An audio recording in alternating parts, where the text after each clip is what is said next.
What's up guys, welcome back to another video. In this video, I'll be showing you how to change aspect ratio in Clipchamp. So, you might be wondering how to exactly change the aspect ratio here. Now, if you have right now an ongoing project that you're editing and you just suddenly decided that maybe I need to have this on a different aspect ratio. Well, changing the aspect ratio on an already existing project here is fairly easy. Now, as you can see, we have our timeline here and also our preview pane. So what you need to do is you want to go to the top of your preview pane here, and you should see the size option. When you hover over it, you should see the change aspect ratio option. Go ahead and click on it.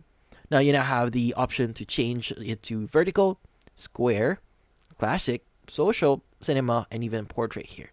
Now the great thing about this one is whenever you hover on the specific aspect ratio here, it gives you a preview of what's going to look like. Maybe we want to choose this one, click on vertical. Now, it will automatically fit or any of the clips that you already have right now. So, in this case, if you want to make it bigger, just expand this one and just basically resize it and do whatever you want. So, whatever size you want or whatever design you want to use here. But in this case, that's about it. So, if you found this video helpful, don't forget to leave a like or maybe subscribe to our channel. Thank you for watching.